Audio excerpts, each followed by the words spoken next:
république ndax ay injures yoo xamante ni yëkkati na ko teg ko ci kaw ki nga xamante ni moo di ilimaani jawriñu Ousmane Sonko mais situation bi dañuy daal di gis Ahmed Ndoye dafay dem ñëwaat suba keneen dafay daal di toog daal di wax lan moo war a mën a jeexal mbir mi une bonne fois pour toutes. waaw moom fi mu daanelee dafa nekk lu am solo te mu nekk loo xamante ni wax dëgg fa yàlla yàgg nañ toog fii di ko waxtaanee. ma koy wax benn jour sax maa ngi tooñ naan xam naa député yi dinañ ne waa ji kañ la ñuy wàcc. c'est-à-dire man le jour où kii di Doudou Coulibaly dem ci yoon ñu condamné ko ndax dafa wax lu tegginuwul ci Recep Tayyip Erdogan relaxé ko ci li nga xamante ne moom la wax ci premier ministre. man ci jour boobu j'ai lâché l'affaire li waaj doon wax. boobu nga bàyyi. waaw man boobu moom laa ni non c'est fini. parce que comment tu peux comprendre loolu. c'est-à-dire le premier ministre de la République du Sénégal. nga wax bu tegginuwul yoon relaxé la ci. nga wax ci président beneen réew yoon condamné la ci loolu. loolu li koy indi c'est tout simple, c'est très simple xam nga lan la c'est-à-dire y a pas des textes qui sont clairs boo xamante ne dafay protéger la station primatoriale. maanaam loo xamante ne dañ ko bind en bonne et due forme mu ne premier ministre ku teg nangam ci deram lii moo la ciy fekk comme niñ ko bindee ci président de la république parce que tey président de la république xam nga sikkiwul c'est-à-dire boo waxee lu tegginiwul ci moom article 256 wala 254 day tegu sa kaw. wala article 80. xam nga donc article 80 sax xam nga mooy atteinte à la sûreté de l'État ak ñoomin seen. mais article yële nga xamante ni ci kii la nga xamante ni yooyu jëmmi président ci boppam lay protéger. mais il suffit juste nga yokk ci benn alinéa. pour dire que ni le premier ministre bu fekkee dañ ko wax ñu tegginiwul lii moo la ciy fekk. c'est tout c'est pas du tout difficile c'est pas du lu extraordinaire ak yu nu mel te loolu li ko mën a def nag mooy que ni assemblée nationale la tout simplement soit dafay jógee ci gouvernement bi nekk projet de loi soit mu nekk proposition il faut que loolu ñu def ko tey bu mu la bett ñu dem ba foofu ñu ne relaxé nañ ko parce que juge ba koy woo comme taxaw ci kanamam wala dara parce que bu fekkee procureur da ko inculpé yóbbu ko devant le juge flagrant la jëm ndax ci tel la ko waxee. effectivement bu taxawee devant le juge bu ko relaxé day am fu mu ko teg. comme ni mu ko tegee woon ci ñeneen ñi. boo ko defee nit ñi di gën di am lu leen metti di gën di mer et cetera bu subaa nga gisaat keneen ku ko def mais pour couper court il faut faire évoluer les textes moo tax toujours et je le dis je le redis dama koy wax saa su ne c'est-à-dire les Sénégalais ont acheté pour une révolution et pas pour une réforme c'est-à-dire il faut y aller jusqu'au bout te dafa am texte yoo xamante ne dañ fi ne yoo mooy mën a permettre lii di wéy di perdurer.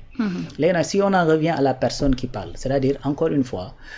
li moomoo doon wax léegi moo ci am c'est-à-dire y a des gens nga xamante ne dañuy mën a ay combats par procuration mais il y a des gens qui mènent des combats tout court parce que dañoo jàpp ni dundin wa ñu amoon démb ak bërki démb ki leen ko xañ Ousmane Sonko la et ñu voué ko benn haine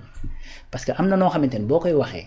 ba yenn tonalité yi di mën di génn ba sa sidditu baat yi mën a ñaanal dee ba ngay yooxu di wax ne c'est-à-dire loolu dafa am lu nekk di dégager wu ci sa dënn effectivement dafa am lu nekk di dégager wu ci sa dënn te loolu je crois que ça va au-delà de ñu embrigader la wala quelque chose wala yu demee noonu donc loolu mooy li ci am mais ku mu neex mën ngaa mer moom kenn terew ko ci réew mais soo meree ba wax ñu jéggi baat c'est-à-dire dafa am loo xamante nag il faut que mun la stop il faut am lu la arrêter loo xamante ni moo nekk au-dessus de tout le monde encore une fois c'est-à-dire man jàpp naa ni parce que question bi nga posé mooy naka la ñuy def ba arrêter lii effectivement li ñuy def ba arrêter lii mooy tout simplement faire évoluer les textes dugal ci biir textes yi mu leer noir sur blanc que ni désormais la primature institution la boo xamante ni code pénal da koy jël en charge en disant que tout simplement bu fekkee da ngaa wax lu tegginiwul ci moom daan ni day tegu ci yow parce que il faut ñu comprendre une chose une bonne fois pour toutes c'est-à-dire cette liberté bi ñuy wax tout le temps cette liberté elle est encadrée et que la liberté bi nga xamante ni moo am ci pays occidentaux yi c'est pas la même liberté qu'on veut ici parce que tout simplement dañoo bokkul sociologiquement parlant on n'est pas les mêmes peuples sociologiquement parlant on n'est pas les mêmes peuples réalité yi bokkuñu yarin gi bokkul li nga xamante ni seeni texte foofu la toll bokkul même seeni nation seeni état bokk du moins at yi ñu am yi ñu ko dund ñun dundaguñ ko donc il faudrait pas tout simplement que ñu bàyyi penc mi ku ci nekk wax lu la neex ay wax dafay tegginu et je rappelle ñi nga xamante ni yàlla da leen nattoo ñu nekk di wax ci ay micro c'est-à-dire wax di xët-xët yi dinañ la dégg de certes mais boo teeyee itam waxu ñu mën laa dégg au contraire on te comprend mieux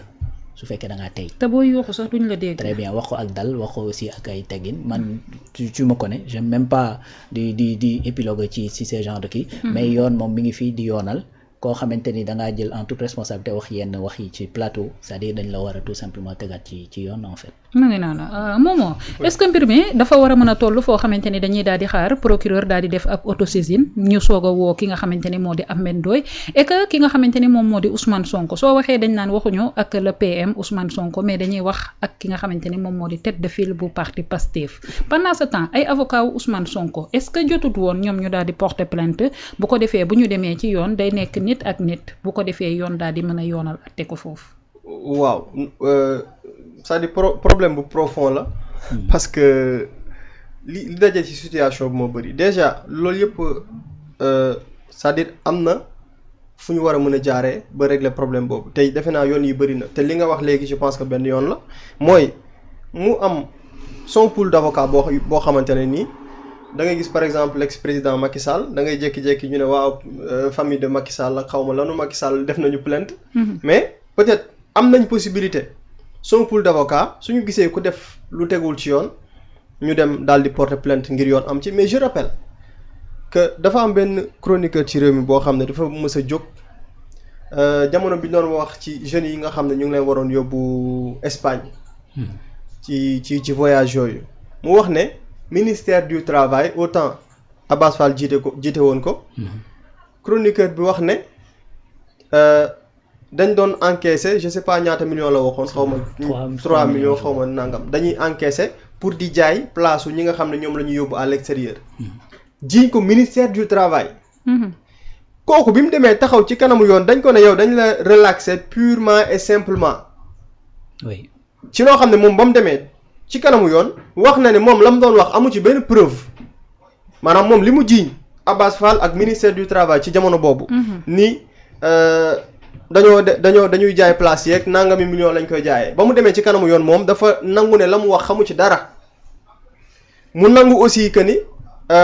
la nga xam ne nii moom la wax bon peut-être lu mu dégg la rek wala d'ailleurs amul preuve boo xam ne mën na dëggal loolu. te loolu di porter benn atteinte ci honneuru ministre bi ci honneuru tey administration ba nga xam ne ñoom ñoo nekk ca ministère boobu waa léegi loolu dans un pays nit mën a def loolu ñibbi këram tranquillement maanaam juge man d'accord naa sax ñu ne la waaw doon nañ la peine sursis su boobaa même bu dee yow dara teguwul ci sa kaw tëjuñu la wala amande ñu la mais nee nañ la yow de tooñ nga mais ci situation boobu cas bi ma la wax nii dañ ko ne relaxer purement et simplement demal ñibbi defoo dara loolu noo ko mën comprendre loolu moo grave donc situation boobu lañ nekk te pour man sooy def une analyse par rapport à cette situation faaw nga déparé ci base boobu mooy qu'est-ce qui se passe ci wàllu justice réew mi bëri na yeneen secteurs yoo xam ne bëri na effort yu ñuy def yenn saa ñu ne problème mu xaalis ak mais da ngay yëg ne les choses ñu ngi bouger benn secteur moo am problème ci réew mi ba Sénégalais yi gisaguñ ci seen bopp muy lu jëm ci wàllu justice léegi nag pour man li gën a yomb mooy da nga am une majorité à l'Assemblée nationale waaw te bu ñu fàtte ne dafa am ay projet de loi yoo xam ne ñu ngi ko togg présidence ñu war koo indi ci assemblée nationale te lañ ca jublu mooy yokk les prérogatives du premier ministre. pour man déjà loolu d'ailleurs gëj naa ko dégg temps yi. il faut ñu xam fan la toll projet de loi boobu ak kañ lay ñëw ci assemblée nationale parce que ci xeex li nga xam ne moom moo di hyper présidentialisme dañu waxoon ne bu ñu ñëwee dañuy jël yenn ci ay pouvoir président de la république daal di ko jox ki nga xam ne moom moo di le premier ministre. waaw si même logique boobu noonu moment bi ngay jël prérogative yooyu di ko jox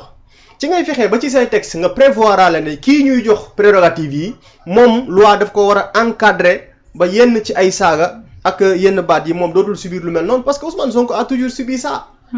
la vérité mooy ngay dund leen ci opposition nga nekk opposition nit ñi am c'est-à-dire dafa am benn droit bu ñu jox nit ñi mu benn xeetu dérogation maanaam au Sénégal il y a un citoyen ci jamono boobu bu tudd Ousmane Sonko boo xam ne ku nekk am nga droit saaga ko nu mu la neexee ci opposition on était là mooy amul yow ban xeetu saaga nga déggul bu nit saaga Ousmane Sonko. ci période boobu d'accord na muñ parce que opposition la nekk waaw kooku di subir loolu majorité peuple sénégalais wóolu ko ba waxuma la mu présenté wu mais bu joxoñee nit ne fan leen diw ñu fal ko majorité peuple sénégalais jox ko confiance ba bu taxawee ne leen jox leen ma une majorité écrasante à l'Assemblée nationale ñu jox ko après mu bëgg continuer di subir loolu te la solution est là tu as 130 députés à l'Assemblée nationale il suffit d'une loi boo indi bu ñu préparer ñu ne désormais nangam ku yëkkati ay saaga teg ci kaw premier ministre parce que nag politique pénale am na loo xam ne ñoom mën nañ ko cee def te pour man loolu amul complexe après commentaire yu ci nit ñi def il faudra que ñoom ñu dem droit au but. effectivement li ñu xam ñu bëgg ko def parce que mënuma yor doole ba pare ci benn moment bëgg a toog di lamenté wu ci noo xool leen ñu ngi may saaga ñu ngi may def nangam ak nangam ci benn moment il faut agir. te defe naa ci loolu la leen sénégalais yi di xaar on espère que taxawaay boobu ñuy xaar ci ñoom dinañ ko amal bu baax a baax pour que lu jëm ci loolu dem ci suñu ginnaaw c'est-à-dire man pour man bon malheureusement seen haine parce que ñu ci bëri sooy wax maa ngi dégg ci législative Ousmane di tooñ naan ñu ci bëri bu ñuy wax ci ñoom da ngay dégg ni ñuy waxoo Ousmane Sonko c'est-à-dire haine boobu noonu moo leen di pousser c'est-à-dire wax ci moom te duñu dépasser sax mënuñu ko donc loolu day moom mooy la situation léegi nag am na loo xam ne boo yoree pouvoir dafa am loo xam ne da nga see war a agir une bonne fois et qu'on règle ce problème boobu mu nekk ci suñu ginnaaw parce que ñaata kaa ñoo fi jàll yu ci bëri yoo xamante ne ay nit dañuy toog ci plateau tudd premier ñoom mën nañ wax ci ñëpp d'ailleurs président xam naa ne moom gars yi sonaluñ ko quoi moom posé wu leen problème moom président de la république moom yenn saa yi xanaa de temps en temps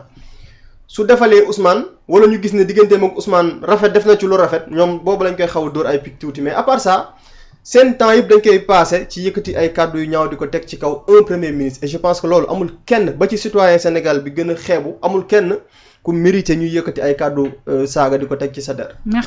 merci beaucoup Momo juste benn information boo xamante ni dafa daal di jëm ci wàllug yoon ak yoonal mu daal di nekk Modou Yade xam ngeen ko moom moo